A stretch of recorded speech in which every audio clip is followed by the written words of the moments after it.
Trash gets handed some food that Atla helped make that morning. It turns out their mother used to cook the same dish for them, and Trash genuinely enjoys it, praising it as the best thing he's had in a while. Then the queen confirms that Atla and Full are actually the children of Lucia, who's Trash's sister. There's a quick debate about whether to tell them, but the consensus is that just building a bond is enough for now. After that, Naofumi informs the queen that he learned some hard lessons in Siltfelt, but thanks to him, the Siltfelt army is now on board to help deal with the Phoenix. Still, he's prioritizing the Q10 mess because you can't fight on the front lines with trouble brewing in the rear. The queen tells Raphtalia that next time she might be welcomed as a state guest.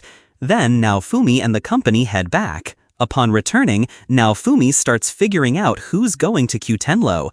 The obvious picks are Sedina, and of course Atla and Full, considering their recent achievements. Galleon is added to the crew because Q10 is protected by a water dragon and dragon senses might come in handy.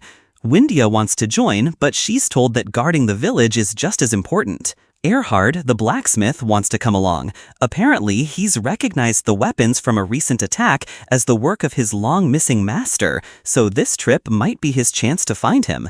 Naofumi warns it'll be dangerous, but Erhard is all in. It turns out Erhard is quite strong. Then Keel is forced to wear a maid costume. Everyone thought Keel was a boy, but it turns out she's a girl, discovered during the clothing fitting. She's mortified about the outfit she's been put in, but Naofumi sees marketing potential and tells her to wear it for merchant runs. She's not thrilled, but agrees. After a while, Ren and Itsuki return from training. Naofumi wants ranged fighters for the voyage, so Itsuki and Rishia are tapped, while Ren is asked to stay and lead village defense with Eclair. Itsuki reveals that no assassins tried to attack the village while he was away, but he did encounter a huge blast mark. As you might have guessed, it was none other than that weirdo. Naofumi doesn't know that Motoyasu is on a mission to punish every evildoer who tries to harm his father-in-law's, aka Naofumi's, village. Seeing Ren being relied on by the villagers, Naofumi tasks him with protecting the village while he is gone, since he is trusted by the villagers. While wondering about the Emperor's identity, Naofumi implies that clinging to power is just human nature. Although Raphtalia doesn't want to become the Emperor, Naofumi tells her to make that clear to the Q10 folks. After that, supplies are loaded, way more than Naofumi expected, but Werner insists on over-preparing for a hero's safety. Meanwhile, in Q10, the Heavenly Emperor's people are already plotting to keep the false Emperor from setting foot in the country. Thus, Naofumi and his crew head to Q10 to deal with the Emperor bullshit. Naofumi's crew heads toward Q10, guided through whirlpools by an enchanted lantern. On deck, Sedina and Raphtalia swap stories of how their parents once braved these same seas. Erhard muses that his master was brilliant but unstable, and meeting him again could unlock new smithing secrets.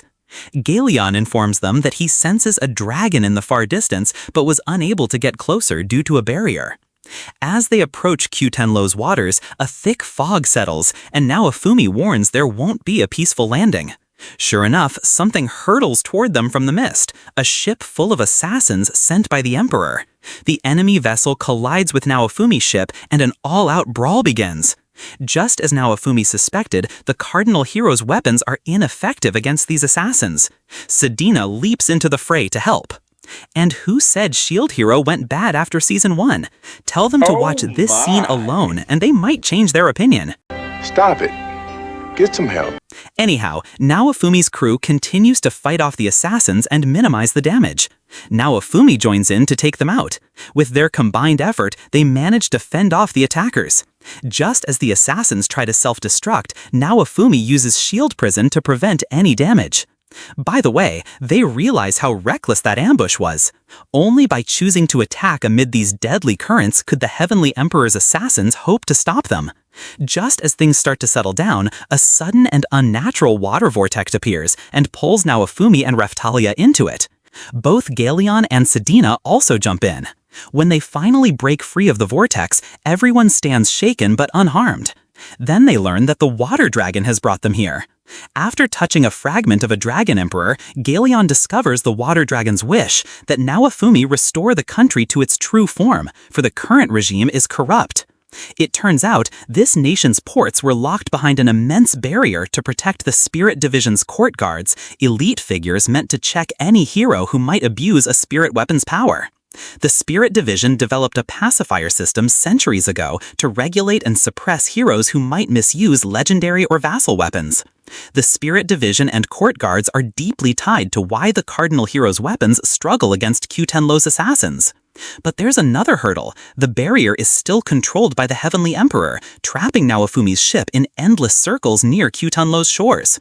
Raf-chan conveys to Raftalia that they really are going in circles. The water dragon has prepared supplies to help them hide their identities and infiltrate Q-Tenlo without issue.